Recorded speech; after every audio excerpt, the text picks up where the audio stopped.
It's time once again for Preservation Oaks, completely reliable history, where every fact has been carefully researched, thoroughly verified, and approved by absolutely nobody. Well now, here's a story from American history.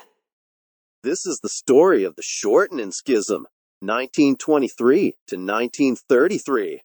The town was never the same after the Great Pie Festival debacle. It started as a simple disagreement over the proper amount of lard in a pie crust. But soon, the town split into two bitter factions. The Shortening Schism, they called it. Neighbors became enemies. Families stopped speaking. They didn't even speak to the next valley over for nearly a decade. Some say the wounds have healed. Others say their descendants are simply too polite to bring pie into the conversation.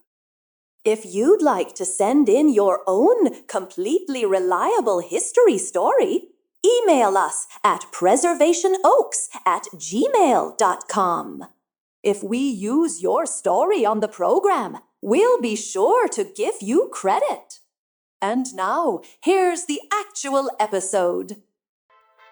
Welcome to Preservation Oaks, the podcast where we invite you to step away from the bustle of everyday life, settle in and relax, and take a moment to leave the familiar behind as we explore the hidden gems of America that preserve our cultural past.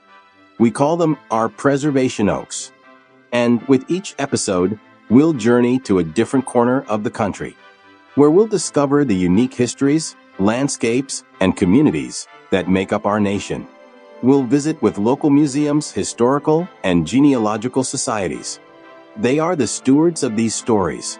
They preserve the legacy of each place like precious pieces of fabric in a quilt that binds the freedom-loving, hard-working people in this country together. So, slow down, grab a beverage, open your mind, and let us take you on a tour of the fascinating histories and heartfelt traditions that lie just beyond the horizon. This is Preservation Oaks, where every story is a stitch in the fabric of our shared culture. Now, join our host, Sean Radcliff, as he uncovers another thread in the tapestry of America's heritage and what it takes to preserve it. Welcome to Preservation Oaks. I'm Peggy Wilson, and I'm grateful that you've chosen to spend some time with us today as we continue our journey across America, exploring the museums, historical societies, archives, and passionate individuals who work every day to preserve the stories that shaped our communities and our nation. Before we begin, I'd like to thank each and every one of our listeners around the world. Your support means so much to us. If you enjoy what you hear today, please consider giving us a like, a follow, a comment, or subscribing, and sharing Preservation Oaks with your family and friends. We're available on all major podcast platforms and directories, and your support helps us introduce more people to the incredible organizations and dedicated volunteers who keep history alive. If you have questions, comments, suggestions for future episodes, or would like to share your own preservation story, please reach out to us at preservationoaks@gmail.com. I always enjoy hearing from our listeners and learning about the communities and histories that matter most to you. Today, we travel to the breathtaking high mountain valley of South Park in central Colorado, where rugged peaks, sweeping grasslands, and a remarkable frontier history have defined this landscape for generations. Our destination is the historic town of Fairplay, Colorado, a community born during the Great Colorado Gold Rush of 1859. Fairplay is a place filled with fascinating contrasts. Today, it's a small mountain town of just over 700 residents, yet it carries the responsibility of serving as the county seat of Park County and remains the largest incorporated town in the county. It is a powerful reminder that a community doesn't need to be large in population to have an enormous impact on preserving the history and identity of an entire region. Perhaps the most remarkable connection is one of timing and vision. In 1859, determined miners came to this valley seeking opportunity and built a community that would endure for generations. Exactly 100 years later, in the 1950s, local citizens recognized that the buildings, artifacts, and stories of that frontier world were disappearing. Their answer was to create South Park City in 1959, preserving an authentic piece of Colorado's past so that future generations could walk the same boardwalks, enter those historic structures, and experience the lives of the people who helped settle the American West. South Park City is an open-air museum located at the west end of Front Street in the town of Fairplay in Park County, Colorado. The museum is a historic reconstruction of a mining town from the days of the Colorado Gold Rush and the later Colorado Silver Boom in the South Park region in the late 1850s through the 1880s. The museum features over 40 historic structures and thousands of artifacts dating from South Park's mining heyday. South Park City has been placed onto the National Register of Historic Places by the Department of the Interior and sits in the middle of the 1,800 square mile South Park Regional National Heritage Area. If you'd care to view a wonderful documentary featuring South Park City, search on YouTube for Colorado Experience, South Park City. Joining Sean today is Stephanie Kuenn, President and Project Specialist, Dean Butler, from the South Park Historical Foundation. Together, they'll explore the history of Fairplay, the creation of South Park City Museum, the challenges and rewards of preserving a collection of historic buildings and artifacts, and why protecting these stories remains so important more than 160 years after the first miners arrived. The South Park Historical Foundation in Fairplay, Colorado, is a perfect Preservation Oaks guest. It combines everything our listeners love: frontier history, the Colorado Gold Rush, ghost towns, historic preservation, artifacts, architecture, and the story of ordinary people who built communities in a very difficult landscape. So, pull on your boots, step onto the old wooden boardwalk, and let's travel back in time to the Colorado frontier. All right, this is the Preservation Oaks podcast, episode 128. Let's see what we can learn today. Stephanie and Dean, welcome to Preservation Oaks. It's a pleasure to have you both with us today. Thank you for having us. We're glad to be part of your podcast. Thank you very much.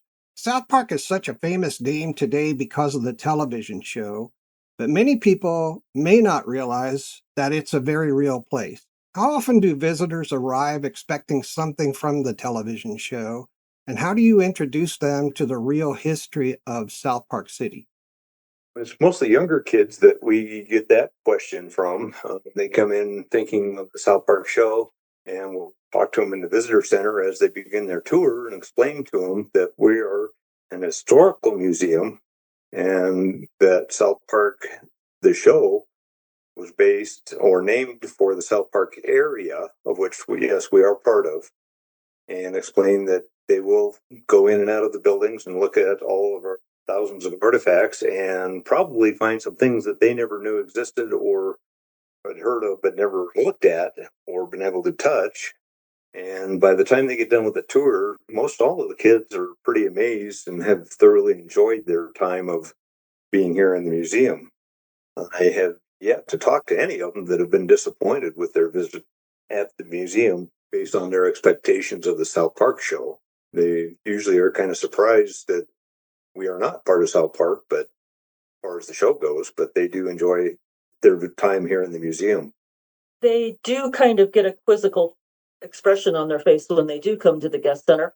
There is, however, a South Park place that you can get your photos taken in Fairplay just to make sure you get that part of your experience. But they, I think, are much happier to know that South Park is a real representation of a city that truly existed and all of the amazing things that are part of history that they probably never even thought of. Fantastic. When visitors walk through Fairplay today, are there places outside of the museum where they can still see evidence of the original frontier town? Yes, most of the town really has not changed much in probably the last 100 years.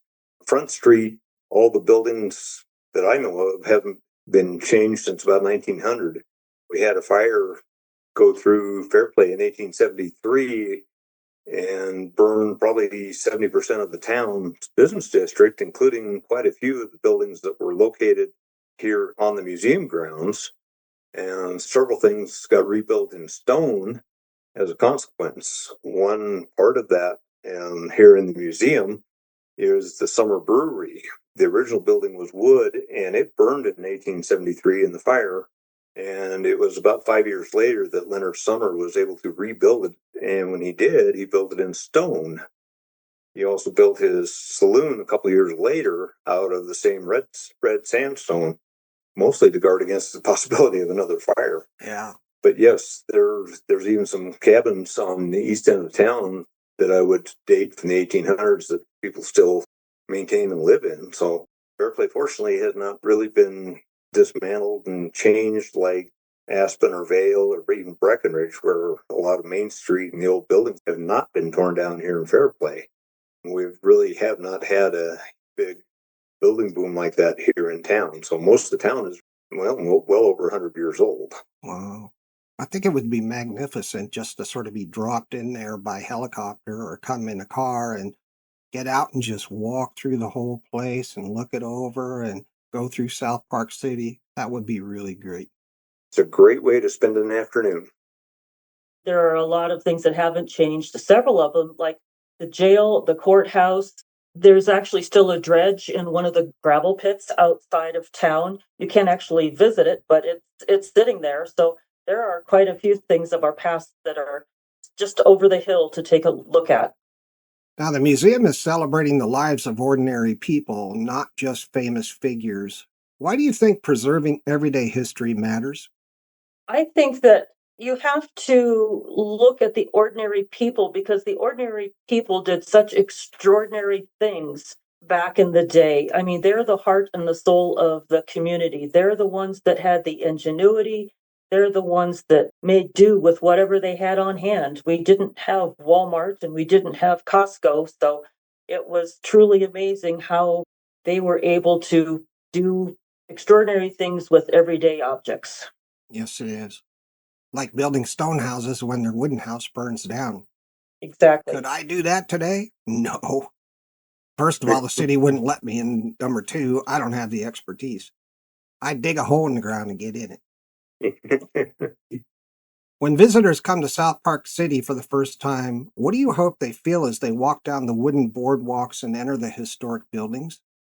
We hope that they realize that histories and the 1800s have been a part of our lives and part of why our country has developed the way it has and help people create things and get along and create things out of the necessity of filling a need.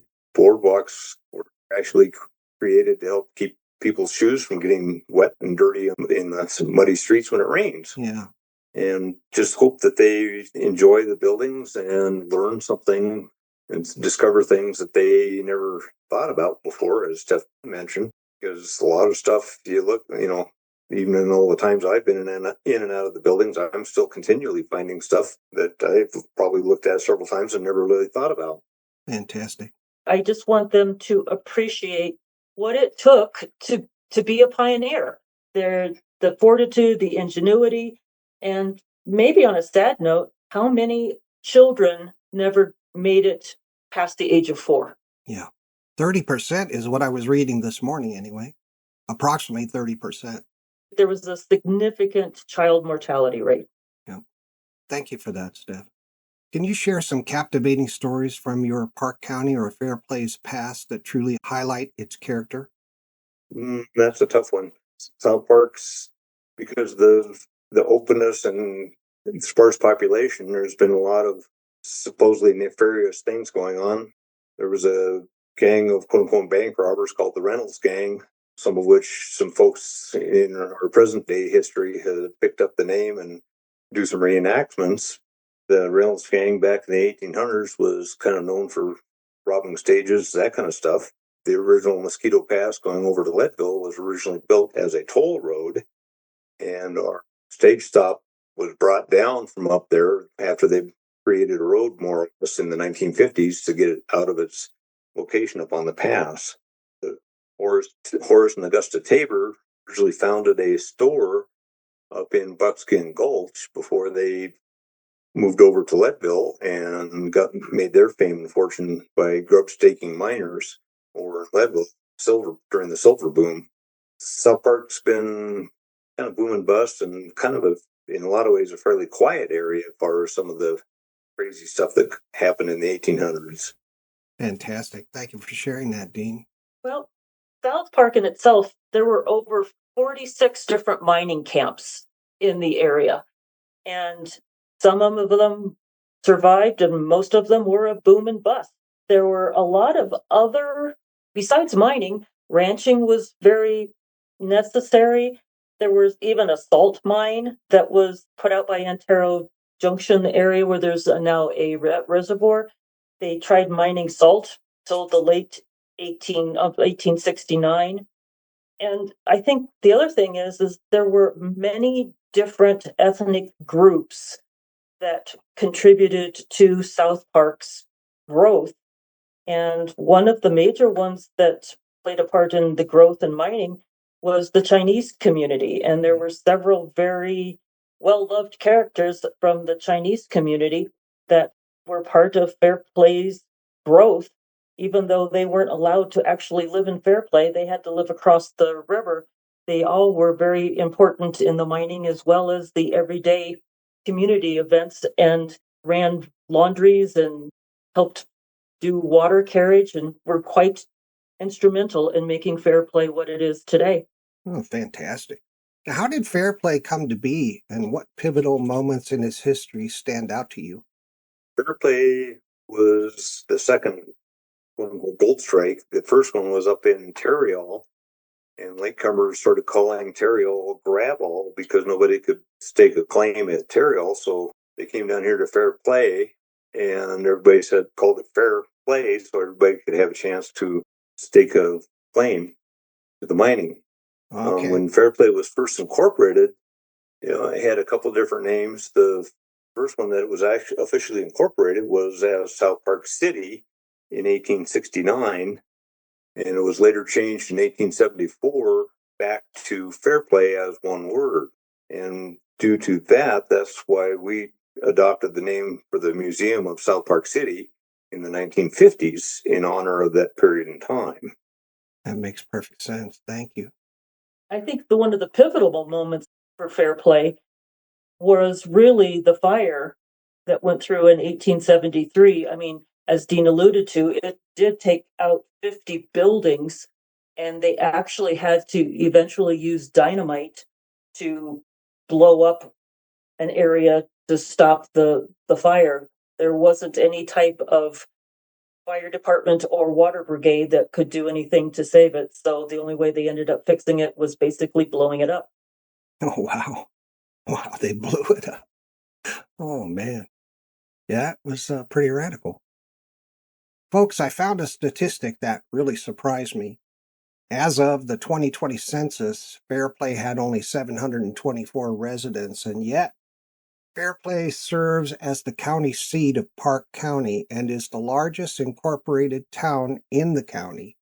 How does such a small community maintain such a large role in preserving the identity and history of an entire region? The original county seat was up in Buckskin Gulch during the gold boom. At that point, Buckskin Joe, as it was called, was actually a larger settlement than Fairplay. But as things petered out, the people started leaving there, and so they moved the county seat down here to the town of Fairplay, where more accessible and had a better supply of water, which is always a concern up here. Yeah. And in so doing, they actually moved the county courthouse from Buckskin Gulch down to the town of Fairplay. And as a side note, the courthouse we have in the museum is that original building. It has been moved twice, the second time into the museum in 1973. My goodness, that's amazing. They actually picked up the courthouse, the entire building, and moved it. Wow. Yes, several buildings on the museum grounds have been moved 2 or 3 times before they finally found a permanent home here at the museum. Wow, that's amazing, Dean. Thanks for sharing that. What unique aspects of the area your organization serves presents both challenges and opportunities for preservation? The challenges are the weather. In the summer is fairly warm. One of the benefits for being able to preserve the buildings is the fact that we are in a rather dry climate, which really helps keep some of the buildings alive. Some of them are really starting to show their age, but fortunately, because of the climate, we are able to keep them going and keep them preserved and only having to perform minor repairs rather than completely dismantle, log structure to replace all the wood in it and put it back together. That's it was both a blessing and curse, I guess, because you don't have a reason to tear a building apart to put it back together to keep it going. So because of that, we're getting a lot of more artifacts than you might expect from the ranches and people around because things, haven't been thrown away, as it were. So we've been blessed with most all the artifacts have been donated to the museum over the years. Oh, fantastic. Well, I think one of the other things, our weather and our altitude, I mean, we can't be open all year round. That would be an exercise in futility. Yeah. So the weather does present an interesting challenge to the buildings. As Dean said, the lack of humidity helps keep them up, but the sun beating down on them and just the winds that we get, there is some wear and tear that have taken a little bit of an interesting challenge to keep them from literally being blown away. Oh, yeah, I imagine. Now, just so folks listening know, how much snow do you get there every winter? We get around 150 inches is all. The Breckenridge ski area, which is just over the pass on the west side of the Continental Divide, they receive 350 to 400 inches of snow every year. Still 150 inches is amazing. Yeah, we get a couple big snows usually in the spring, but most of the time it's little 3-4 inch snows. And as Steph mentioned the winds, then next thing you know, the wind picks it up and sends it off to Kansas. Wow. Nothing against Kansas. Well, thank you very much. Could you reveal some lesser known yet fascinating stories about your museum that your organization highlights? I think in each one of the buildings, there's some aspect that shows what the challenge was to bring it to fruition. A lot of our buildings came from other ghost towns, other mining towns.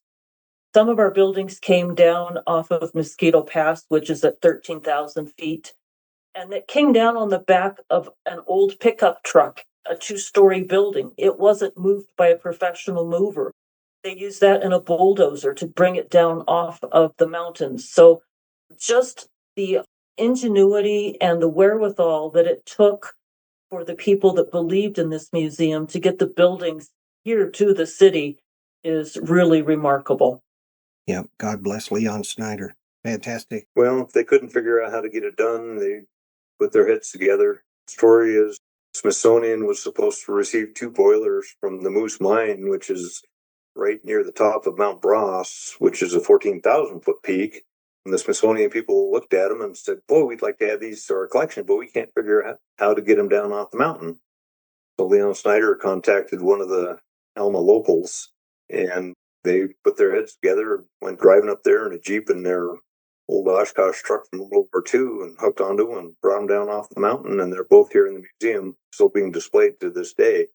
It's amazing what they were willing to do to bring some of this stuff in. Our Sentinel newspaper office traveled the farthest. It came from Lake George, which is about 50 miles from here at the museum. And that was also the first building they moved into the museum. And I think it was 1956 they actually moved that building. Fantastic. Boy. Yeah. Our ancestors, they just rolled up their sleeves and got it done. Amazing people. Now, what inspired the founding of your organization, and what early experiences shaped its journey since 1959? Leon Snyder, he was a lawyer / businessman out of Colorado Springs, and he kept spending time up here in South Park fishing. And so he was watching a lot of these mining camps slowly disappearing due to vandalism and fire and the weather, and decided it would be worthwhile to preserve that. So he started looking around and got word that some property here in Fairplay was available for sale. So he's purchased it, and that was kind of the beginnings of the origination of South Park City. The foundation itself was established in 1957, incorporated in 1957, and that's when they got busy actually building and placing buildings into the museum grounds and tried to get ready to open in 1959. Wow. Took them a couple of years, huh? I think it was just, he started the ball rolling, but once he got started, there were 2 newspapers that put out a little blurb that said that there was going to be a South Park City, and all of the surrounding people, the ranches, and everybody really rallied behind it because I think they saw the value of preserving the history that was disappearing before their eyes. And they had so many people come in and donate time, volunteer to paint or make whatever needed to happen. Different groups, the Masons and the Elks and the Moose, they all took turns decorating different buildings or bringing in things to make it happen. It was quite a community involvement. Fantastic people. Folks, one of the things that struck me while researching your organization is that the South Park Historical Foundation itself has now become a part of the history of this community. In 1957, a group of dedicated citizens looked around and realized that the buildings and stories of the Colorado frontier were disappearing, as you mentioned. They made the decision to save everything. More than 60 years later, visitors from around the world can walk those boardwalks and experience a piece of that history. If those founders from 1959 could walk through South Park City today, what do you think they would say? And what do you think they would be most proud of? We would be most proud of the fact that we're still showing the artifacts and the history to people every day, and the fact that we've brought in several more buildings since that time. When the museum opened in 1959, word has it we had 13 buildings available to the public to view, and several more were being worked on for restoration. And today we have 44 buildings that visitors can go in and out of. And I have no idea what the actual count of artifacts is, somewhere between 60 and 70,000 of them throughout all the various buildings. And we've been trying to create an honest city with about anything and everything you would need to undertake life every day and meet your everyday needs that you could to keep things moving along. Yeah, that's what I found interesting about South Park City. One of the things out of the many is that it's sort of a complete city. It's just as it would have been back in those days, and it's complete. It's got all kinds of buildings in it, 44 you mentioned.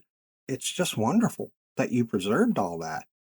I think they would be happy that we've done the due diligence, that we're still trying very hard to go with our mission statement, that we are trying to share as much as we can.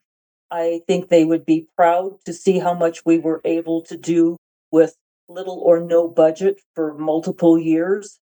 And I think they would be ecstatic to see that we're still growing and that people are still excited to come and see what we have to share. Yeah, fantastic. Now, folks, I'd like to give listeners the contact information for the organization, the visiting address, and I hope you all go and look at South Park City and tour the place, is 100 4th Street, Fairplay, Colorado, 80440. The mailing address is P.O. Box 634, Fairplay, Colorado, 80440. You can phone them at 719-836-2387. Their website is www.southparkcity.org. Their email is southparkhistorical@gmail.com. You can find them on Facebook. Just search for South Park City Museum. The museum is open to the public from May 15th to October 15th every year. Ticket sales for museum entry are sold at the Visitor Center. From May 15th to the Thursday of Memorial Weekend, 10 a.m. to 4:30 p.m. is when they're open. The Friday of Memorial Weekend through Labor Day, they're open 9 a.m. to 5:30 p.m.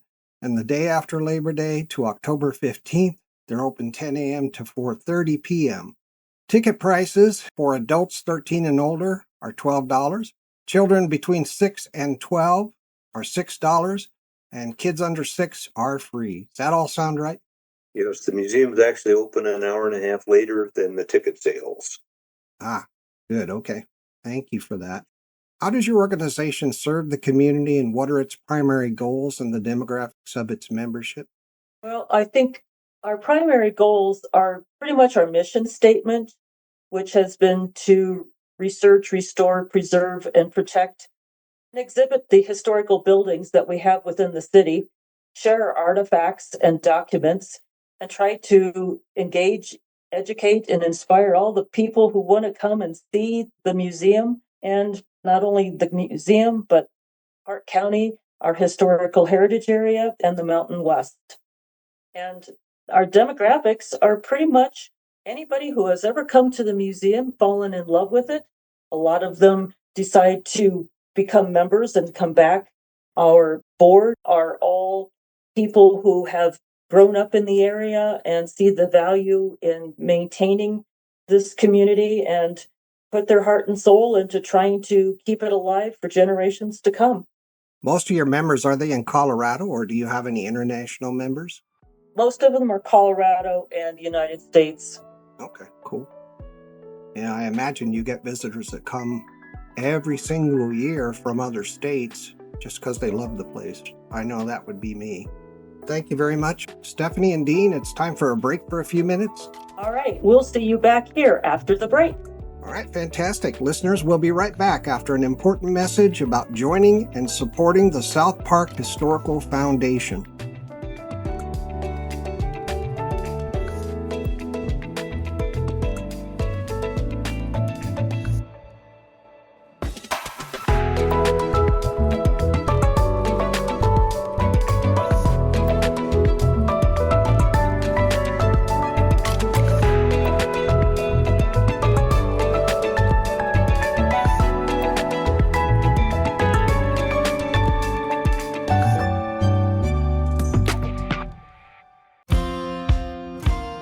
Hey, have you ever wished you could step back in time and walk the streets of an authentic Colorado frontier town? High in the spectacular mountain valley of South Park, in the historic town of Fairplay, Colorado, that opportunity is waiting for you.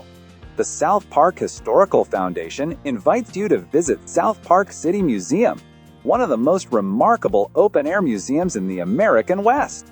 Stroll along historic wooden boardwalks, step inside beautifully preserved buildings, and experience the sights, stories, and spirit of Colorado's 19th century mining communities. But South Park City is more than a destination. It is the result of generations of people who believed that the stories of ordinary miners, merchants, ranchers, families, and pioneers were worth saving. Since 1959, the South Park Historical Foundation has worked to preserve this priceless connection to the past. ensuring that future generations can stand where history still feels alive. We invite you to become part of that mission. Visit South Park City between May 15th and October 15th each year. Admission is affordable for the entire family. Just $12 for adults ages 13 and older, $6 for children ages 6 through 12, and children under 6 are admitted free. The museum is located at 100 4th Street in beautiful Fairplay, Colorado. To plan your visit, learn more about membership opportunities, make a donation, or discover how you can help preserve the history of South Park, visit www.southparkcity.org. You can also call the museum at 719-836-2387, email southparkhistorical@gmail.com, or follow the South Park City Museum on Facebook. History is not just something we read about, it is something we experience, protect, and pass on. Come walk the boardwalks of South Park City and discover where Colorado's frontier story is still being told.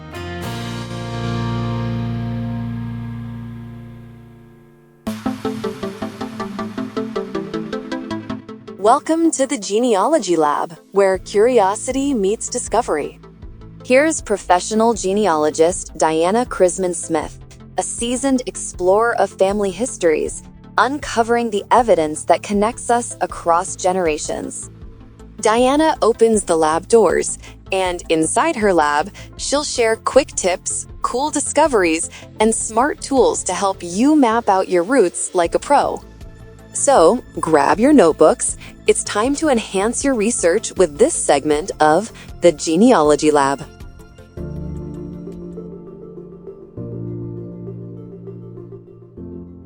Welcome to the Genealogy Lab. Pull up a chair and join me for a bit of curiosity and discovery. What are vital records, and why are they so important for genealogy? Well, according to Wikipedia, vital records are records of life events kept under governmental authority, including birth certificates, marriage licenses or marriage certificates, separation agreements, divorce certificates, and death certificates. In some jurisdictions, vital records may also include records of civil unions or domestic partnerships. As you can tell from this description, vital records provide valuable information for family history research. This is also one of the most reliable sources for the names, dates, and places we need to continue researching our families. These records have been maintained by government agencies for many years, in some cases centuries. In the U.S., most vital records are public and available for viewing at the appropriate government office and sometimes even online. There may be restrictions on some records or who can view them. For example, many jurisdictions restrict public viewing of stillbirth records, often because this was found to be used as a source for creation of fraudulent birth records. There are other ways to prevent fraud, but this was chosen at the time and often has never been revisited. Other records may be limited to viewing only decades after the death of the person involved, often for the same reason. Some vital records are available for viewing online, either through the relevant jurisdiction or from a website such as Family Search or Ancestry. For research purposes, these records are often sufficient. A certified copy is not needed to create your family tree as long as you are using a reliable, authorized copy or image and use it carefully and thoughtfully. And of course, cite your source. Certified copies may be required when applying for a lineage society or other official use. If the records are not online, it may be necessary to contact the agency by mail, travel to the jurisdiction holding the data, or hire someone in that location to visit for you.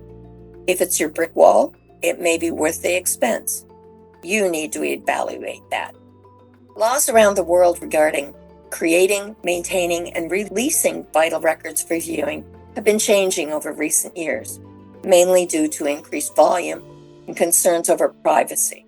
For more information on using vital records, here are some resources I found very helpful. Cindy's list. As always, there are separate categories for births and baptisms, for death records, for marriages and divorce. But be sure to browse all the topics for hidden nuggets. I also found a topic for bastardy and illegitimacy, which I wouldn't have thought of as a topic. And don't forget to check the geographic topics for areas of interest. The record you want may be hiding there in plain sight. Next, be sure to check the Family Search Research Wiki for the location or topic of interest. Browse for more links and lots of tips, tricks, and shortcuts to the records you seek. The wiki will usually tell you when records were required to be kept for that jurisdiction, and if they are kept outside that time frame, what bonus area you may be able to find, and also links to any online sources. Heritage Books has over 1,000 different vital records titles, including abstracts from individual counties, including my books about Iowa cemetery transcriptions by county. There are also records from all over the world. Browse to see what's relevant for you. Look for the specific place or record type to pin it down more. And Genealogical Publishing Company has a similar collection, but different records, so be sure to check there too. To find more online, don't forget to Google vital records or the specific record type for the location you want. I also use these search terms on YouTube to find videos, including many by well-known organizations and genealogists. Also search for vital records reference books to see the many wonderful titles available from various suppliers. I'm not listing individual titles here because it changes daily. Where would genealogy be without vital records? And without the wonderful genealogists who provide us the hints and guides to find them? Don't forget to look for everything and cite your sources for everything you find. Well, that's it for today. Join me for the next Genealogy Lab as we explore newspapers and obituaries as research gold mines. Stay curious. This is Diana Christman Smith, and I'll see you from my lab next time. You've been inside the Genealogy Lab with Diana Christman Smith, where every clue, every record, and every story brings us one step closer to knowing who we are. Stay curious and stay tuned for more from Preservation Oaks. You can connect with Diana by email at talkgenealogy@gmail.com. She loves speaking to genealogy and history groups of all kinds.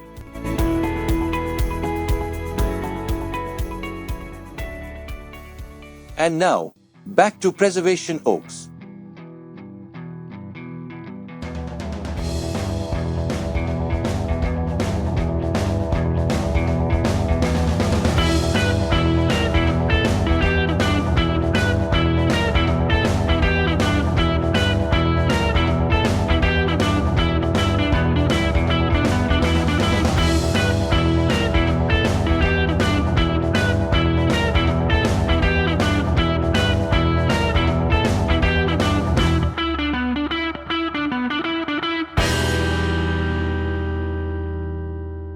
Welcome back to Preservation Oaks. I'm your host, Sean Radcliff, and we're here today with President Stephanie Kuenn and Project Specialist Dean Butler from the South Park Historical Foundation. Let's pick up where we left off. Welcome back, folks.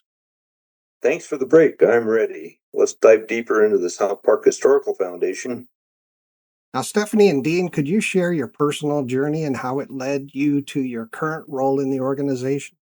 Yeah, my story's kind of interesting. We retired and moved up here full time in 2016, and the wife took on the position here at the museum of being the finance officer, Cool. which involved paying bills and all the other mundane stuff. And she realized there was a couple little projects needed completed and asked if I could come in and do them. At that time, they were sort of looking for a maintenance person, and I got offered the position. And since it was not technically a full-time job at that time, I took it on to begin doing things. I've always enjoyed the museum. I have a picture from my childhood in 1963 when my father and family visited the museum. So I have quite a bit of lengthy history. People ask me how long I've been involved in the museum, and I tell them that's kind of a loaded question since, I've been coming up here since the 1960s, and we bought some property in Alma in the 60s, and since we built this at that time a weekend home, and now our permanent residence up here. Fantastic And looking story. around, I found many things that needed fixed, and talked to the then President Harley Hamilton and the board about fixing some of that. And so I kind of got tapped as being project person for taking care of things. And so I keep saying half-heartedly, I keep causing myself grief and more trouble by finding things that continually need fixed around here. So that's kind of my history for how I came on board. Fantastic. Steph? Well, mine's a little different. In the mid-70s, I came up to Alma and Fairplay area with some folks from the Colorado School of Mines, and we were up on the hills. They were working some of the mines at that point, and it was my first experience to see early mining up close, and I found tin cans and other garbage, as it were, within quotes, from the early mines, and became exceedingly fascinated with the whole idea of mining and the history of the area, and promised myself at some point in time I was going to come back to this. So fast forward through a lifetime of work to retirement, and we were able to settle up here, and I was able to start volunteering at the museum. I was privileged to be tapped to be a board member, and even more honored in the last couple of years to take on the role of the president of the board of the foundation. Wow, very cool. Good stories, folks. Now, what exciting events or exhibitions should the community keep an eye out for at your organization? Well, Living History Days will be coming up in August, and that's one of our keynote weekends. We will have over 60 volunteer reenactors, and we will make the entire town come to life. Yeah, fantastic. I saw some of the pictures from 2025 on your website. Looks really cool. Really cool. Yeah, our volunteers at Living History Days share their time, and they enjoy coming up. We have several people that come up periodically for the short time on weekends. Rick and Pam Failer, two of them, Anonema, and teach Pharaoh in the Rachel Saloon, which is a card game they don't let people play or gamble on anymore. That's another story all by itself. And so, yes, the Living History Days is kind of our big special event. We kind of work all season long for that particular weekend. I think it's really cool. What I saw in the pictures was cowboys and blacksmithing, perhaps, and other things like that. Train conductors. We have a gal that talks about using a washboard and lets the kids practice washing socks and stuff. And we have a sheriff that'll happy arrest you and throw you in jail if you ask them to or not. We have Doc Susie sit there, talk about frontier medicine. It's just, yeah, everybody and anybody. One gal brings her antique spinning wheel up and talks about spinning and creating fabric. And so, yeah, just about anybody and everybody you can think of comes up for the weekend. Fantastic. It's really wonderful educational time. And Stephanie, you mentioned the date. It was early August. Yes, this year it'll be August 8th and 9th. Fantastic. Thank you for that. How do you folks envision the museum's role in the community evolving in the coming years? I really hope that we can continue to engage with the youth from the high school and the younger adults to prove to them that living in South Park, living in a small community, preserving the history is really important. You don't have to run off to the big city. You can contribute a lot to this world by staying local sometimes and just sharing what amazing history and what an amazing place this is. Yeah, well, especially with the internet, you can work almost anywhere, right? Right. Well, there's a lot more to the world and a lot more to history other than what you can see on your phone sitting and you see people sitting at a restaurant and everybody's just playing with their phones. So it's kind of fun to watch people look at things and think about things in ways that they may never get the chance otherwise to have thought about. Climb on our train engine and ring bells on our schoolhouse and just be able to reach out and touch, harness that a horse wore and just all that kind of actual physical things that you get to do here that they may not be able to do looking at their telephone. Fantastic. Now, do you have any amusing or interesting anecdotes from your organization's past that you'd like to share? Well, I was talking to one of our previous curators, and she was full of stories, but the one that seemed to make her giggle the most was fire is something that everyone who has a museum is just terrified of. And especially up here with all of our buildings being tinderboxes, fire is just our worst nightmare. Oh, yeah. One day she was in the visitor center and she looked out across the street and she saw smoke, in quotes, coming from the top of one of our buildings, the Simpkins store. Oh, gosh. Well, she flew into action. She had someone call the fire department. She grabbed the first fire extinguisher she could find and she ran across the street and up the stairs.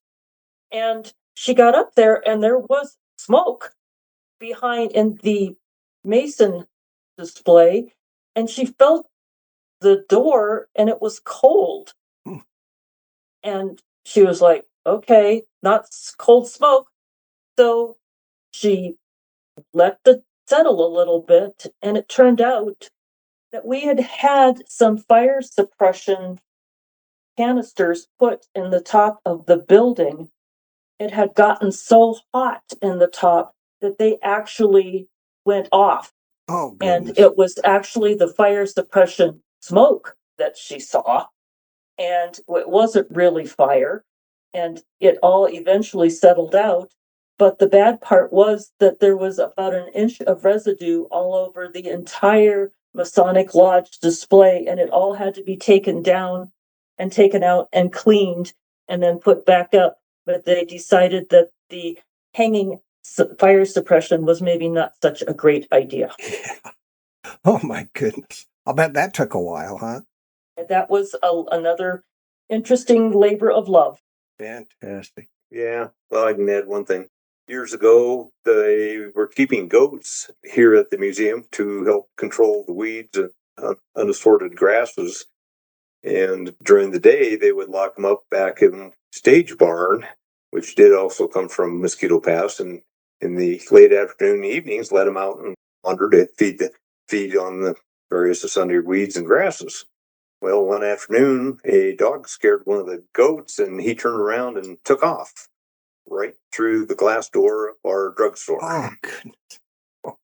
So after that, they decided maybe goats weren't such a great idea to have around here. So that was kind of our history of the goats, of our weed-controlled goats. Did he hurt himself?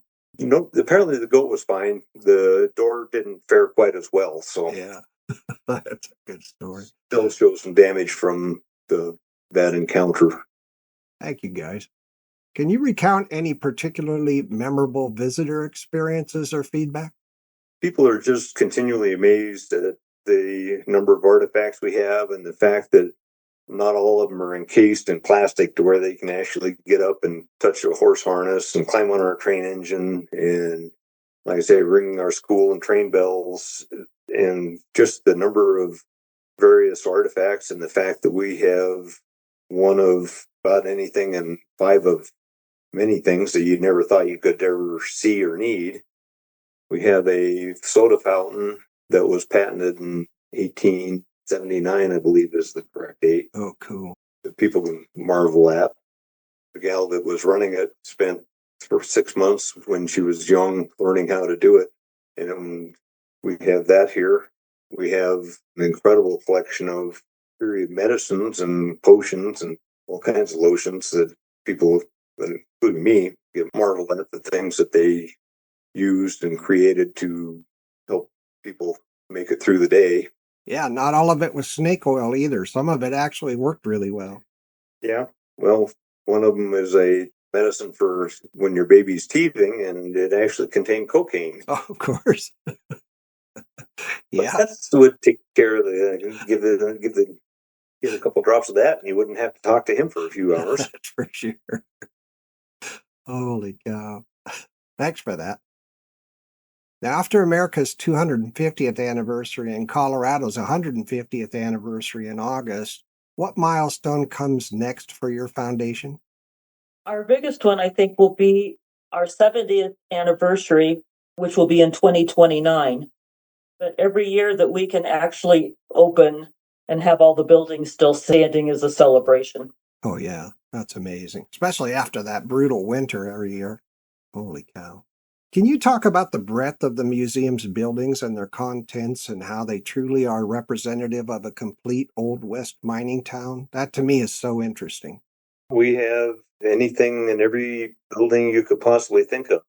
We have a large stable, building a stable where you could go put your horse up for the day, or you could possibly rent a horse. And then you could travel up to our Alma Queen mine and look at the hard rock mining in there, and imagine putting your ore on the ore cart and taking it to the mill building, where we have a 5-stamp mill, a whiffly table, and a Chilean mill to process your ore.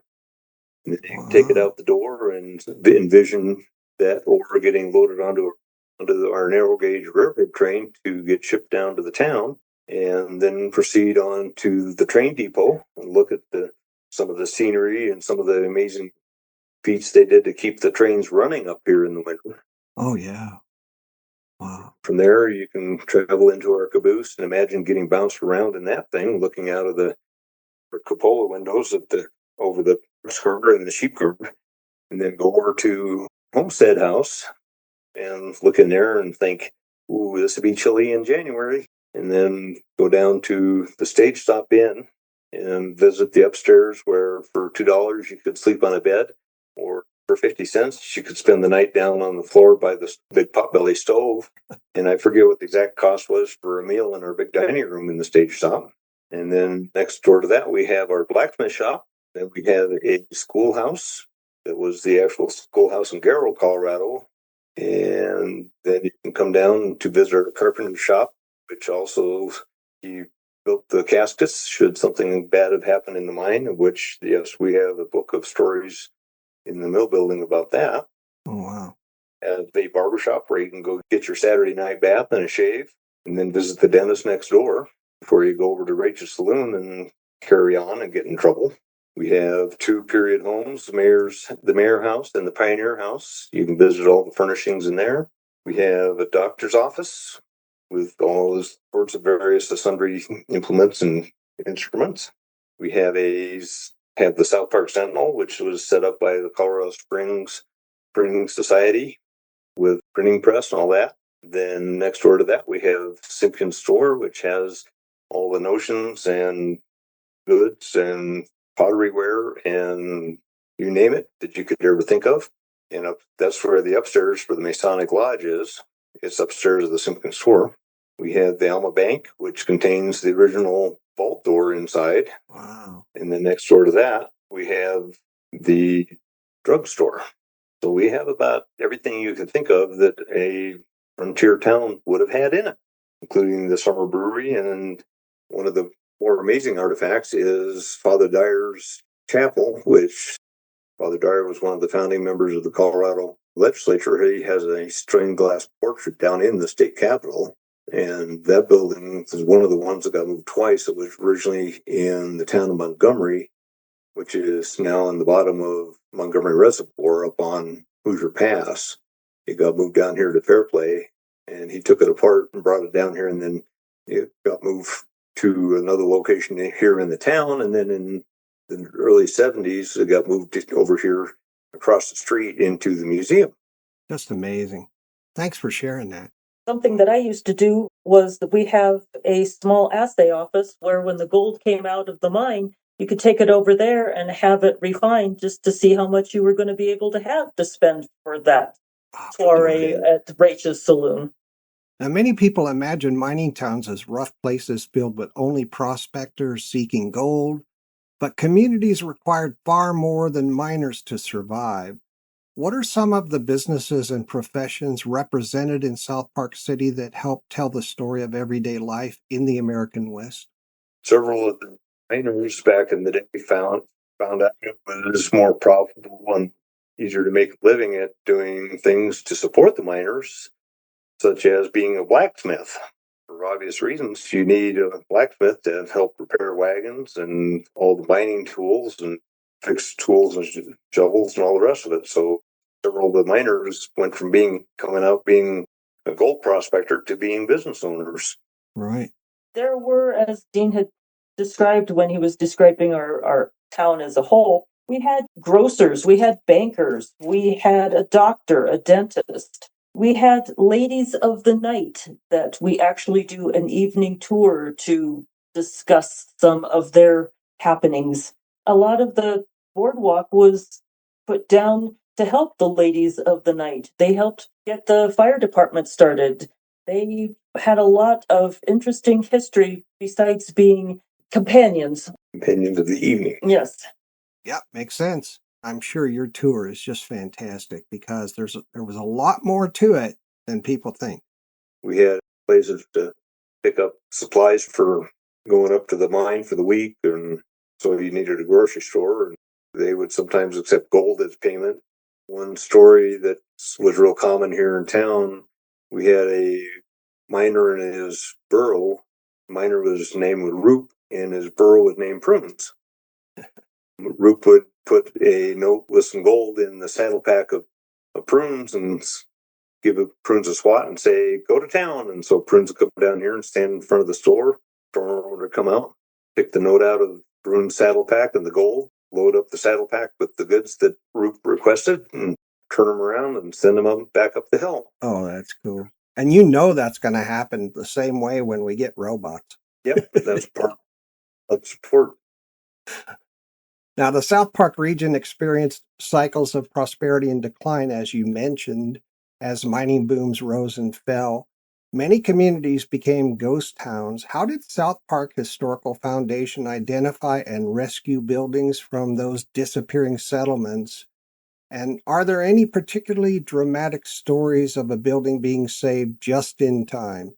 Leon Snyder, was the inspiration behind the town. He had been enjoying the summer's fishing, as we talked about, and so he knew of many buildings that he wanted to save. As far as buildings being saved just in time, a lot of them, even in the 50s, were showing severe signs of decay. One building kind of comes to mind is what we call our head house, which is, some people refer to it as a dry house at the top of a mine shaft where you would change your clothes. When it came to the museum, it had been largely covered by dirt on the back part of it. So a good half dozen logs had to be replaced on the bottom part of the building to get it to where it was stable enough so we could use it as a display here in the museum.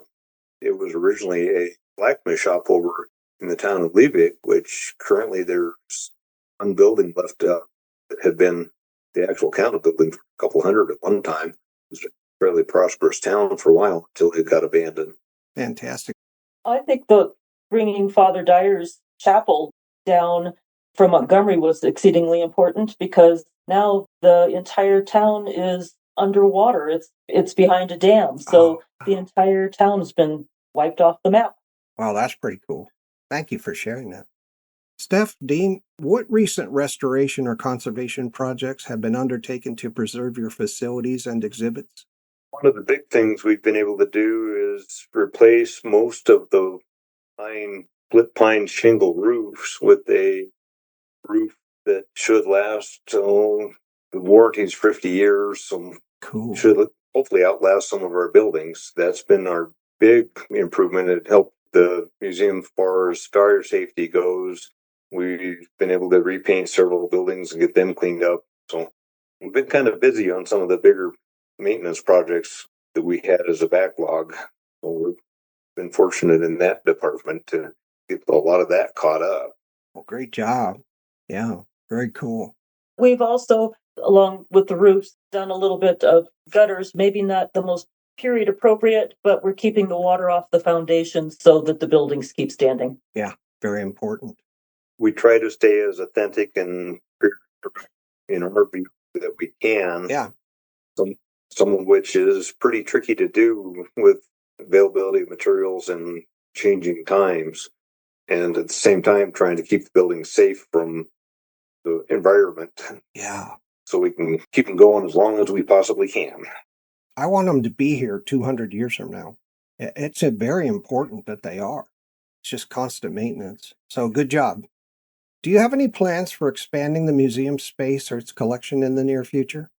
As far as the museum space goes, no, we're kind of landlocked a little bit between the river and Highway 9, so we're a little landlocked, but we're in the process of creating a new display space for a model train railroad of the South Park and Pacific Railroad.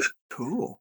Past president, 50 years, Harley Hamilton, has been working railroad display in, unfortunately, his basement.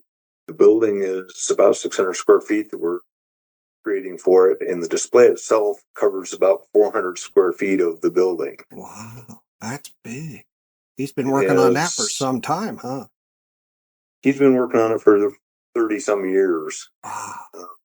He's got the town of Como, Terreal, Alma Junction, the London Mine, the North London Mine. I've spent hours and hours looking at it, and it's just amazing.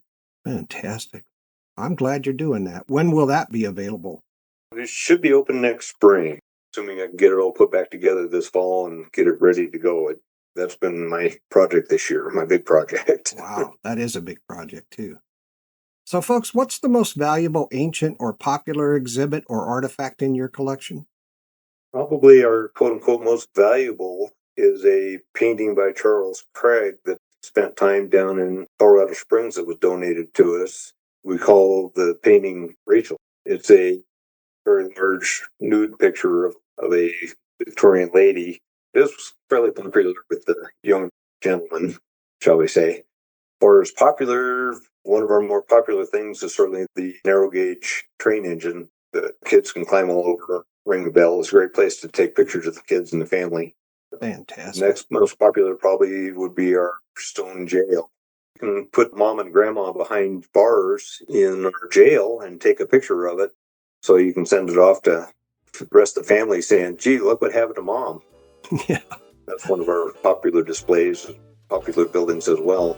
Fantastic. I'm sorry to interrupt Stephanie and Dean, but it's time for us to take a break for a few minutes. No worries. Great time to take a moment of pause. Thank you. You're welcome, listeners. We'll be right back after an important message about supporting the South Park Historical Foundation with your generous donations.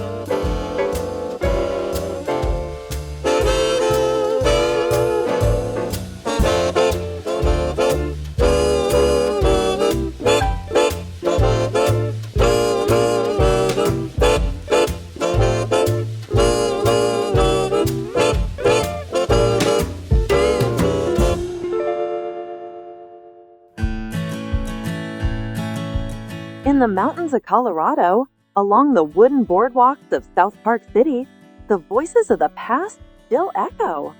The creak of a miner's door, the quiet of a frontier home, the determination of families who built lives in a rugged mountain valley more than 160 years ago.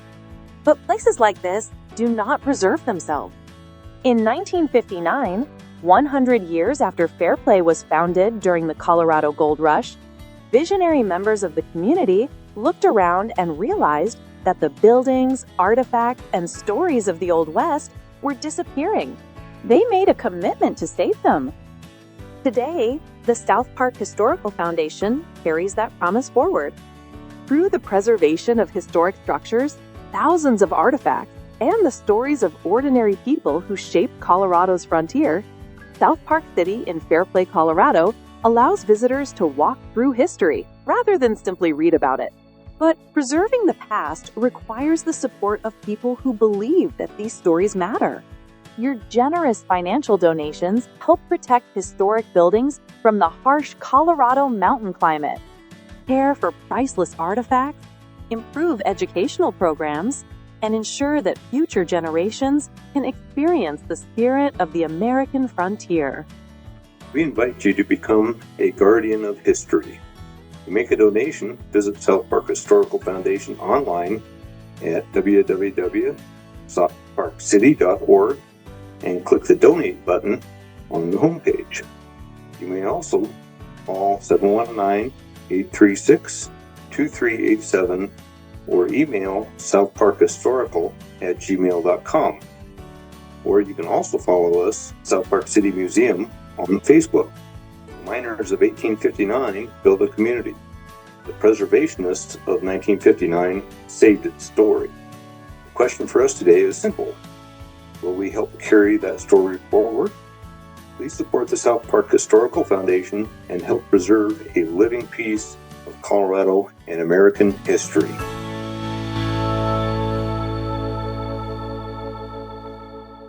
This is Preservation Oaks, and here's another Footnotes of History. You thought you knew everything about America's first Commander-in-Chief and President George Washington? Well, you might be surprised when you hear this true American history. In the year 1776, the American colonies were fighting for their very survival. Not just against British muskets and cannonballs, but against an invisible enemy that was killing far more soldiers than any battlefield ever would. Smallpox, tuberculosis, dysentery, malaria, yellow fever. The average life expectancy in the new nation was roughly 30 years. Just 30. 1 in 3 infants never saw their first birthday. A simple cut could mean death. Childbirth was a mortal gamble. And smallpox, that blistering, scarring killer, was sweeping through North America, killing 100,000 people or more. But one man, one commander, had already faced this demon and survived. At age 19, while visiting Barbados to help his tuberculosis-stricken half-brother, he had contracted the disease himself. For weeks, he lay feverish, his face erupting with the telltale pustules that would leave him scarred for life. When he emerged, alive but marked, he carried something more valuable than his life. He carried immunity. Now, as commander of a ragtag army in 1776, he faced an impossible choice. The British troops were largely immune to smallpox, protected by childhood exposure in England, where the disease was widespread. His own men, many from rural, isolated parts of the colonies, were dropping by the thousands. Desertions were rampant. The disease was decimating his ranks faster than British bullets ever could. At first, he banned inoculation. The procedure, at that time called variolation, left men vulnerable for weeks of recovery, and he feared a British attack while his soldiers lay weakened. But as the death toll mounted, he reached a turning point. In February of 1777, he made a decision so risky that it could have ended the revolution before it truly began. A decision that would ultimately save the Continental Army and change the course of American medicine. That scarred commander was General George Washington. And on February 5, 1777, despite his own earlier ban and the Continental Congress's prohibition, Washington informed President John Hancock that he would inoculate the entire Continental Army. The next day, he ordered his medical director to begin the procedure immediately. It was called variolation, a dangerous process where material from a smallpox sore was introduced into a healthy soldier's arm, inducing a milder form of the disease. Between 1 and 2% of those variolated died from the treatment itself, far better than the 30% mortality rate of natural smallpox, but risky nonetheless. During the weeks-long recovery, patients remained contagious and temporarily weakened. By the end of 1777, some 40,000 soldiers had been inoculated. It was the first mass immunization of an army in history.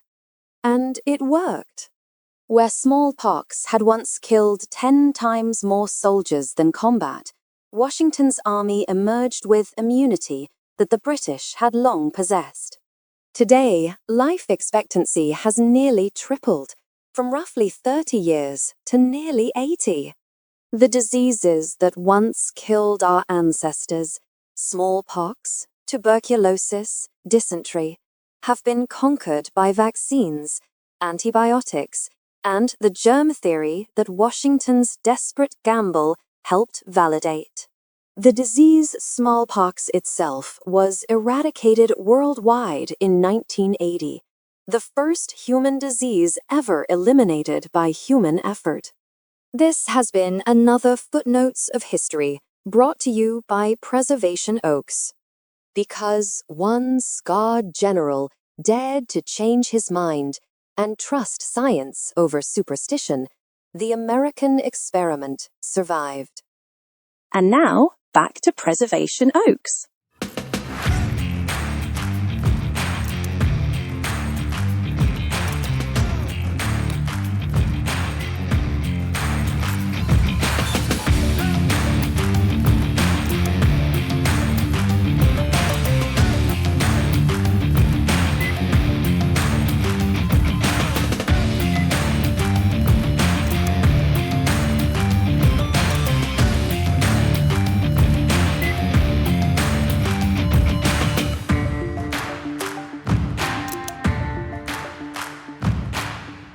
Welcome back to Preservation Oaks. I'm your host, Sean Radcliff, and we're here today with President Stephanie Kuenn and Project Specialist Dean Butler from the South Park Historical Foundation. Let's pick up where we left off. I'm learning so much, and it's great. Thank you guys so much. Welcome back to everyone. Now that we're refreshed, we have so much more to tell you.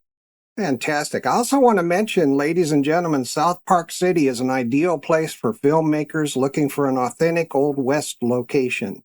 Please check them out, and if you're interested, connect with Biz and Lucas by calling the museum at 719-836-2387. She'll be happy to assist you. Is that right, Steph? That'll work. Fantastic. Thank you. Now, folks, what notable artifacts or records have been recently donated to your organization, and how do they enrich your collection? Recently, we've received some donations from the family of Leon Snyder, founder. I believe by the nephew, of a lot of his household items that he had back when he was undertaking the development of the museum.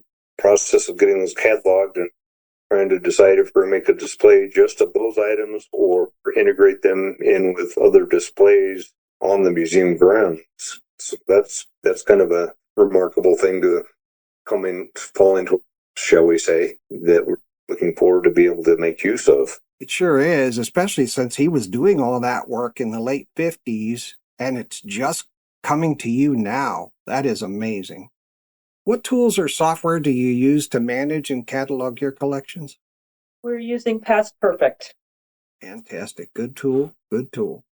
Now, how is your organization funded, and what are your financial goals for the current year?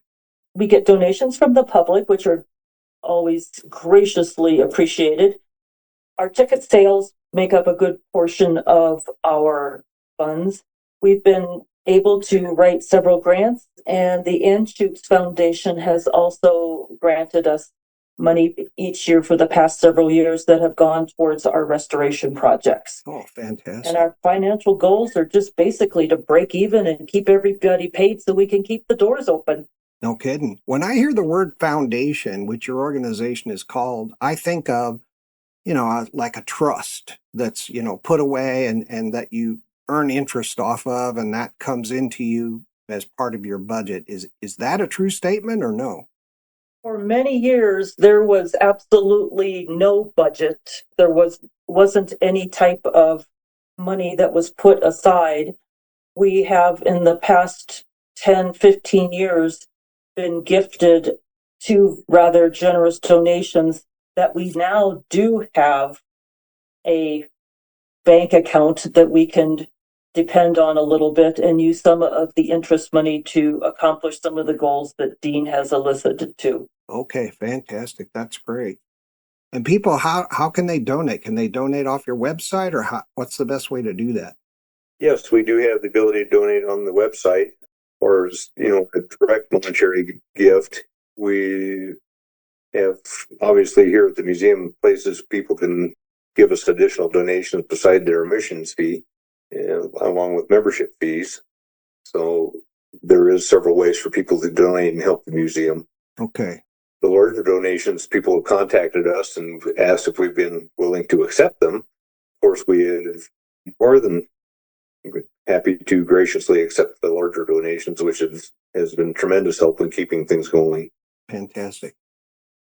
Now, what fundraising activities or opportunities are available to support your organization's mission? Can people buy bricks or those kind of things? Most of it is single gift donations and memberships. Okay, thank you for that. So how does membership contribute to your organization? We've heard that it brings in some funding, and what options are available for joining and what are the benefits?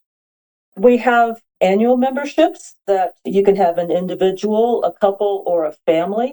And we have lifetime that are individual and family. And they allow you a membership letter each spring. You get a discount at the gift shop, and of course, free admission, depending on if it's a couple for you and a spouse, family for anyone in the immediate family.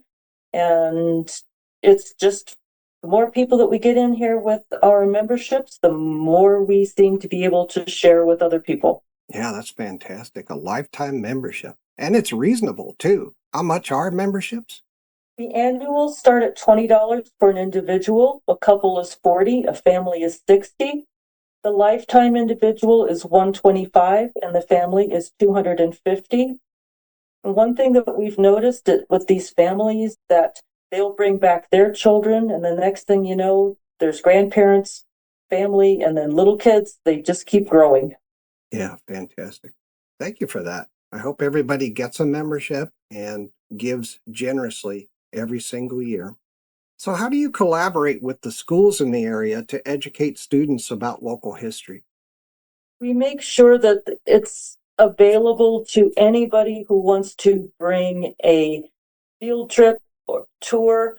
We have the local high school and the local middle school and elementary school. They are welcome to come over to the museum so that the teachers can have a lesson on any of the buildings or any of the different displays that we have on board. The art class from the seniors have come over and spent time sketching, and we've offered to put some of their work in the gift shop to share with all of our visitors. Oh yeah, that's great. Or the local restaurant, or all of that could be done. Yeah, that's fantastic. Thank you for sharing that. The local Park County schools, we do not charge admission to at all. We let them have one chaperone for every 5 students free.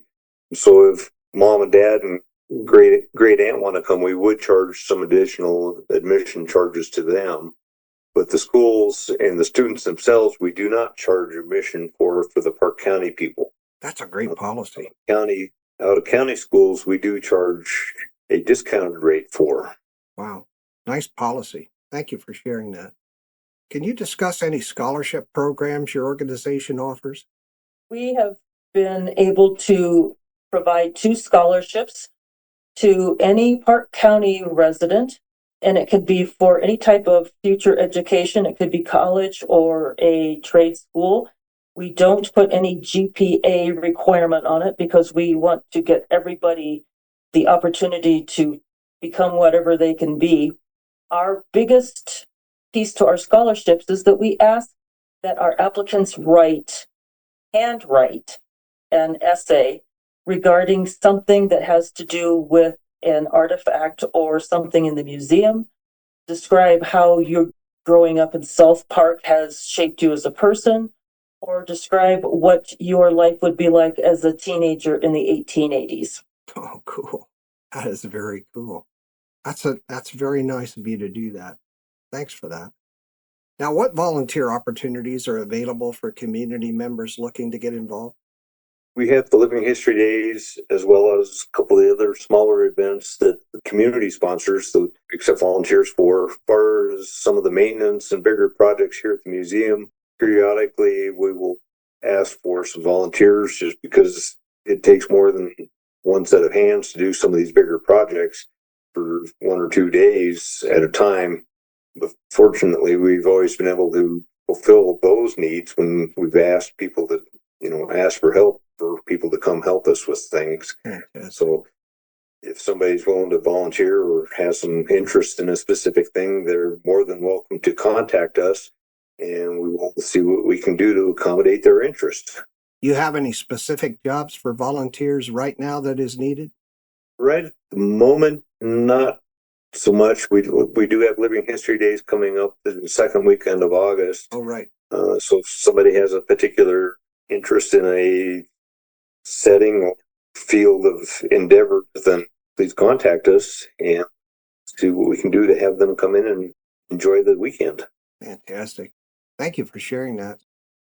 We're reaching out to the high school theater groups, the students, trying to get them, once they get back into school, to come in and do some reenactments. And if they come over and help us out with reenactments, they get community credit for their community service hours. Oh, fantastic. Can you folks share some notable publications produced by your organization? Well, A Town is Born is probably much our claim to fame. It's the story of how our South Park City came to be, and it has a lot of the history and is very interesting in telling the story and showing pictures of how some of the buildings looked before and after, and some of the interesting moves that went along with them. Oh, fantastic. Now, that book is called A Town is Born, The Story of South Park City. Is it available on Amazon? Not at this time, no. Okay, but it is available if they contact you? We have it here at our gift shop. We have not really done a lot of online sales just because Colorado and the restrictive sales tax laws make it kind of tough for us. Okay, got it. So they need to visit, and then they can get this book, this wonderful book. Yes. Okay, fantastic. Thank you. What resources or readings would you recommend for those interested in learning more about Fairplay or Park County, Colorado's local history? There have been several good books put out. Several that we would recommend would be the South Park, Colorado History and Heritage, Historic Tales of South Park, Early Days in South Park, Heralds of South Park, and a very interesting one, if you're interested in graveyard lore, is one called What Lies Beneath. Ooh. Yeah, I bet there's a few local cemeteries there. Very cool. Thank you. Now, I'd like to provide listeners with the contact information for South Park City. Once again, their visiting address is 100 4th Street, Fairplay, Colorado, 80440. The mailing address is P.O. Box 634, Fairplay, Colorado, 80440. You can phone them at 719-836-2387. Their website is www.southparkcity.org. And you can email them at southparkhistorical@gmail.com. You can search for them on Facebook at South Park City Museum. And South Park City is open to the public from May 15th to October 15th every year.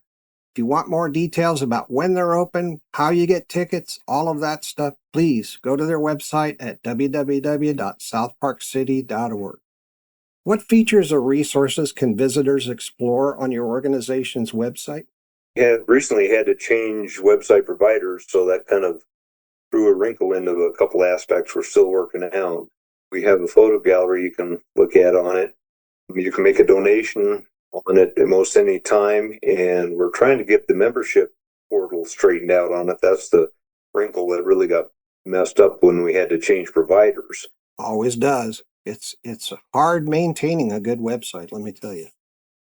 If you donate on the home page, there's a donate button. We do accept PayPal. And if there are any questions, I mean, we do have a schedule of events. There are photos, as Dean said, of some of our past living history days. And there is a small history of the museum on the website as well. Yep, I read it. It's a good one. Thank you for that. What current projects or needs does your organization have that the community can get behind and support? The main things that we'd kind of like to find a couple more of would be a couple of the classic freight wagons that we could display on our street to help people realize that fitting your life into one of those wagons for 6 months is kind of a big trick. The other item that we could certainly use to replace one is a small runabout wagon. So those are the two big things that we kind of are on the hunt for currently. Folks, how do you believe we can inspire the current generation to stay engaged with history and community support? That's kind of a tough one. That's what we try to do, is have the parents as well as the kids realize that there's things they take for granted these days were not really that easy back in the 1800s.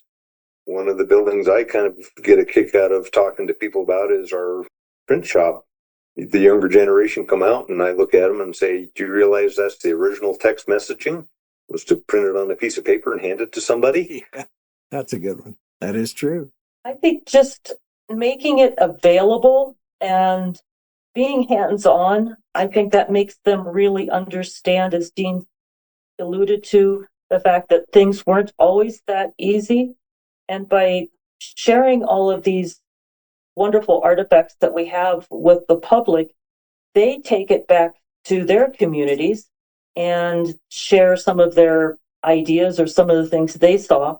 And it really increases community support, not only for our community, but other communities with the ideas that they take back. Oh, yeah. You're absolutely right. Well said. Is there any additional message or important information you'd like to share with the community or your members? I think the only thing we'd like to say is at the end of our A Town is Born book, there is a quote by Mr. Snyder that says, "This is more than the work of one man or a small group. Many from throughout Colorado have helped bring South Park City to life. There is much more to be done before we finish, if we ever do. But we are all now well along on the restoration." And I think just to know that this is a labor of love of the community, our county, the state, and we're always looking for more people to share the love and continue to take care of this wonderful museum together. Yeah, fantastic. Well said. Thank you for that. How does your organization measure the impact you have on visitors and the community? Do you use some form of management or metrics framework? We have a logbook, I guess would be a term, that people can sign in our central office appropriately. And it asks, their name, where they're from, and any comments they have. And all the comments we get are rather positive. We do get quite a few foreign visitors, surprisingly. We've had France, Germany, a couple from Dubai come in, England, Ireland, Venezuela, Mexico, Canada, most all the states. People make a note as to where they're from. They do comment that, it's always surprising how well they appear to enjoy it, and how surprised a lot of them are by what we have and how it's presented. Oh, fantastic. One of the feedbacks that we received was from some folks that were Iranian, and they couldn't believe how safe they felt. Oh, fantastic. That's good to hear. Well, folks, Stephanie and Dean, thank you so much for being here today. I really enjoyed learning about your work, about South Park City, and it's inspiring to see how much you and South Park City contribute to Colorado and our nation's history. It really is a wonderful historic place, and it's wonderful getting to know you. Thank you so much for being here. Thank you for having us. Thank you for having us, and wish you a good rest of your summer. Thank you. And with that, we'll end our time with our guest, President Stephanie Kuenn and Project Specialist Dean Butler. Listeners, please stay tuned for my comments and wrap-up, which is coming up next.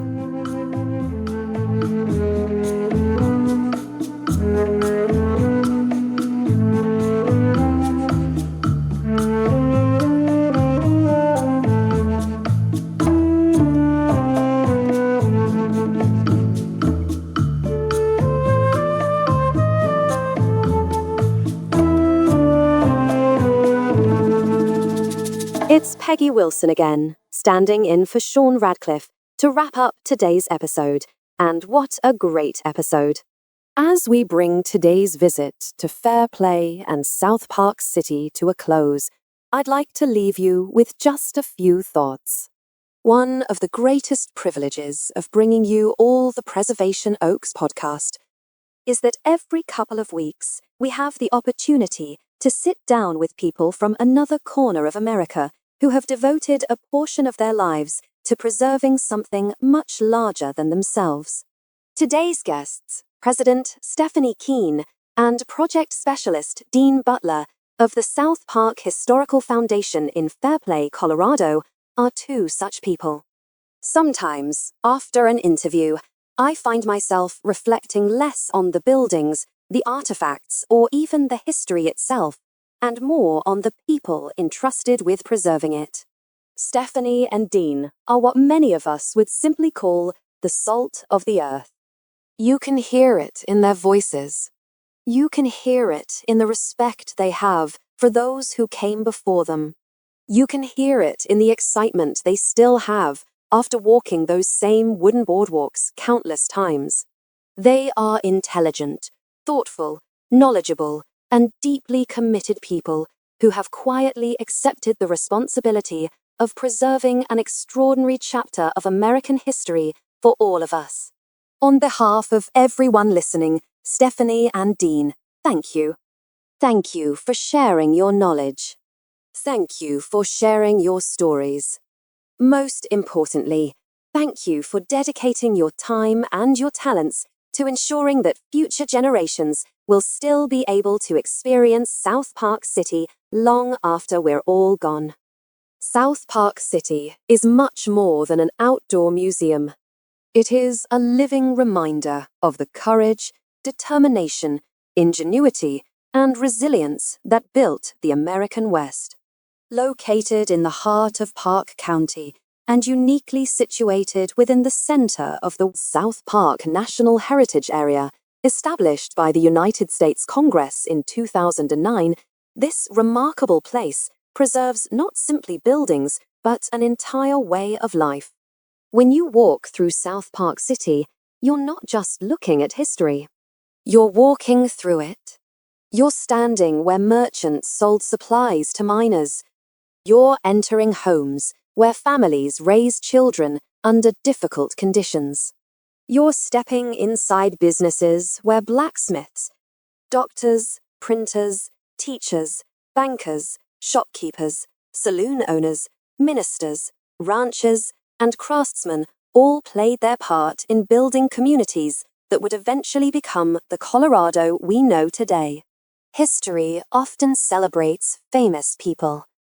South Park City reminds us that nations are actually built by ordinary people doing extraordinary things.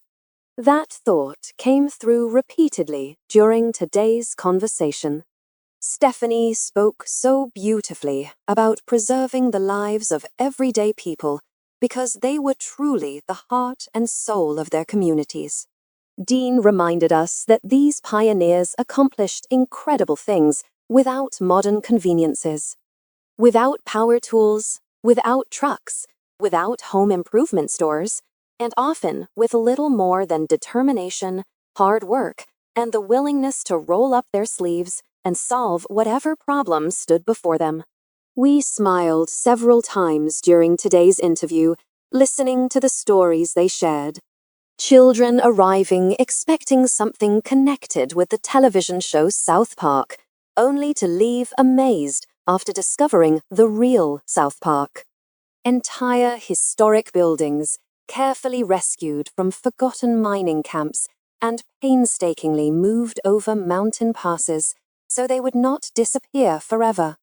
The incredible story of Leon Snyder, who looked across the South Park Valley in the 1950s and realized something heartbreaking. The frontier towns were disappearing. Buildings were collapsing. Artifacts were being lost. Entire communities were fading into memory. He could have simply accepted that as progress. Instead, he chose to do something about it. What strikes me most is that he didn't accomplish it alone. Stephanie shared how newspapers announced the vision for South Park City, and almost immediately the surrounding communities responded. Neighbors volunteered. Organizations donated time. Local residents painted buildings. Tradesmen offered their skills. Families contributed artifacts. People simply showed up because they believed preserving their history mattered. That spirit still lives today. The South Park Historical Foundation itself has become part of Colorado's history. Founded in 1957, opening South Park City in 1959, and now preserving more than 40 historic buildings containing tens of thousands of artifacts, the foundation has itself become one of the success stories of American historic preservation. Its accomplishments are remarkable. Historic buildings have been rescued from abandoned mining camps. Structures that otherwise would have vanished beneath weather, vandalism, or even reservoirs have been preserved for future generations. Thousands upon thousands of artifacts have been catalogued, interpreted, and displayed. Historic roofs have been replaced. Buildings stabilized. Collections expanded. Educational programs created.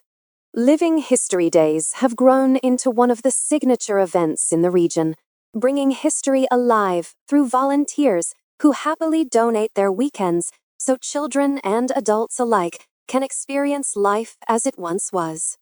The foundation welcomes school groups, offers scholarships to local students, partners with educators, encourages young artists, supports community service opportunities, and continually searches for new ways to engage younger generations with history.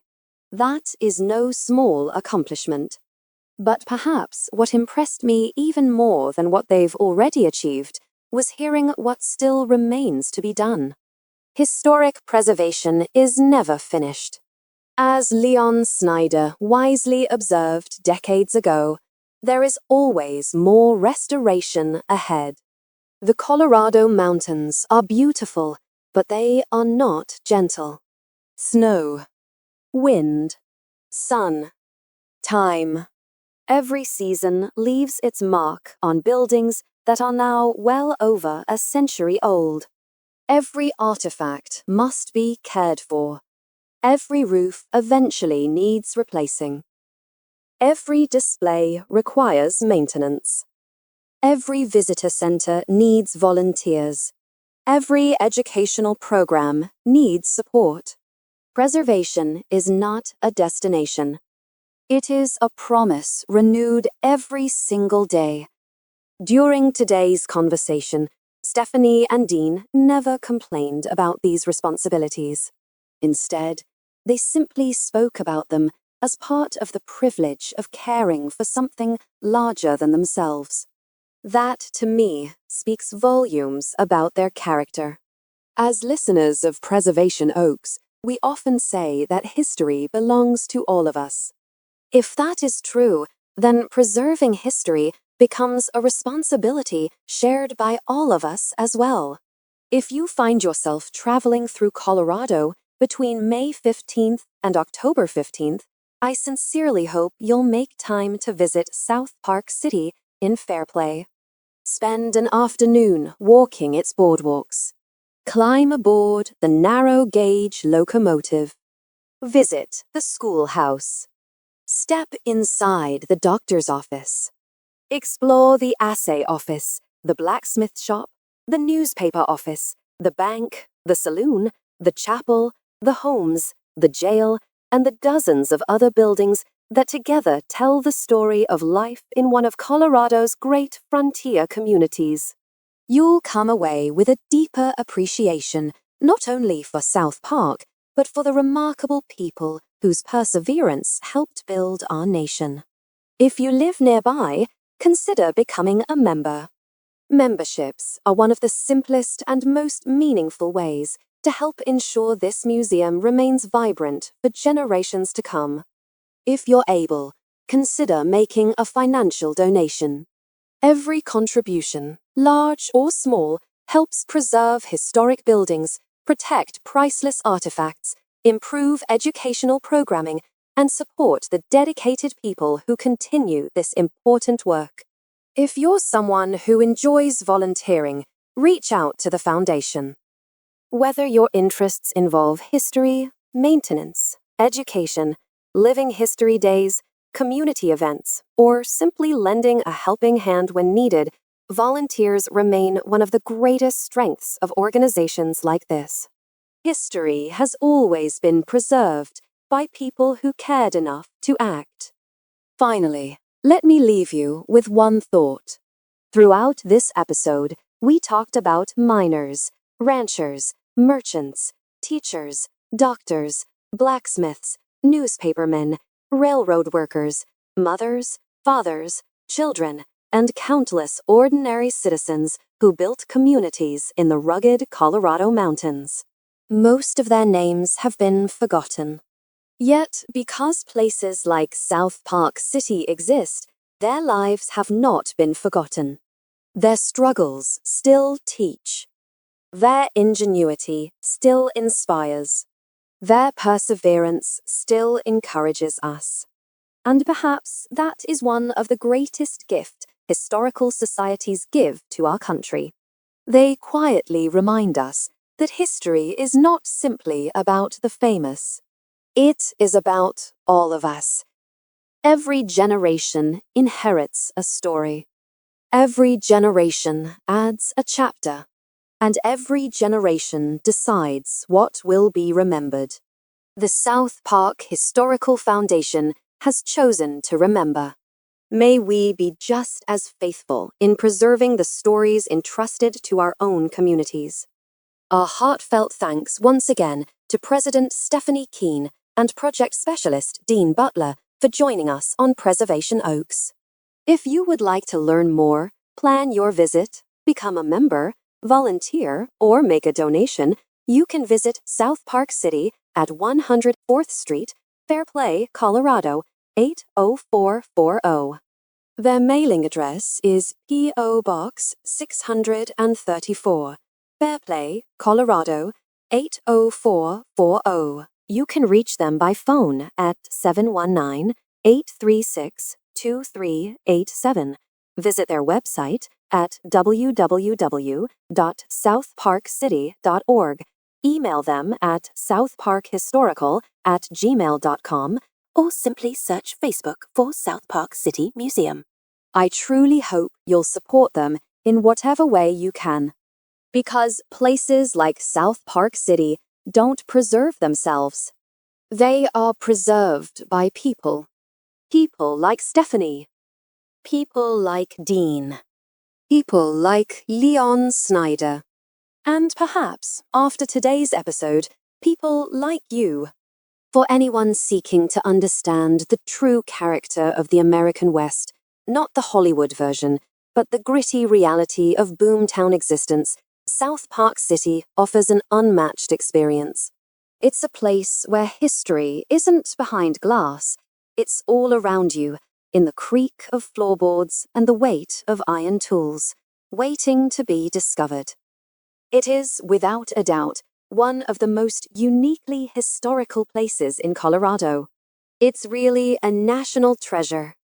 Until next time, thank you for spending part of your day with us. Thank you for believing that history matters. Thank you for supporting the museums, historical societies, genealogical societies, archives, and preservation organizations that work every day to protect America's shared heritage. This is Peggy Wilson for Preservation Oaks. reminding you that every community has a story worth remembering. Every generation has a responsibility worth embracing, and every one of us has the opportunity to leave the world a little richer by preserving the past for those who will follow. All right. If questions occur to you and you would like more information, please connect with South Park City via the contact information provided. If you're a listener in the area the organization serves, or if you're a listener and you're not already a member, please consider joining and supporting them. I hope this information helps the audience understand how valuable the South Park Historical Foundation is to the community and what kinds of excellent services they have to offer to their members and the public. The South Park Historical Foundation is truly one of our preservation oaks. Okay, that's a wrap for this episode. Music used today is from Symbol Bird, Sun Channel Music, Premium Beat, Score Wizards, Smid, and Right Time Music. Hey, this is Sean Radcliff. See you all next time on Preservation Oaks. And until then, keep on giving and keep on living the good life. You can visit at www.microstreamradio.com. This broadcast is owned and copyrighted by Microstream Radio. It cannot be rebroadcast, downloaded, reproduced, copied, or used anywhere without the written permission of Microstream Radio. Preservation Oaks starring Sean Radcliff originates in Salt Lake City, Utah. Be sure to join us for our next episode on your favorite podcast platform. This is Sonia Maxwell speaking. Preservation Oaks has come to you through the worldwide podcast platform Podbean, and our home is preservationoaks.podbean.com. Hopefully you found today's episode useful, informative, and thought-provoking. If so, please like, comment, and subscribe. Remember that being free means being free to be curious, and that historical and genealogical societies and museums allow us to discover the past, be free to explore, where curiosity opens every door. Thanks to everyone for listening. Stay cozy, curious, and keep exploring the incredible stories that shape our world. Remember to cherish and support the preservation of history in your own communities. The content of this program is provided for educational and informational purposes only.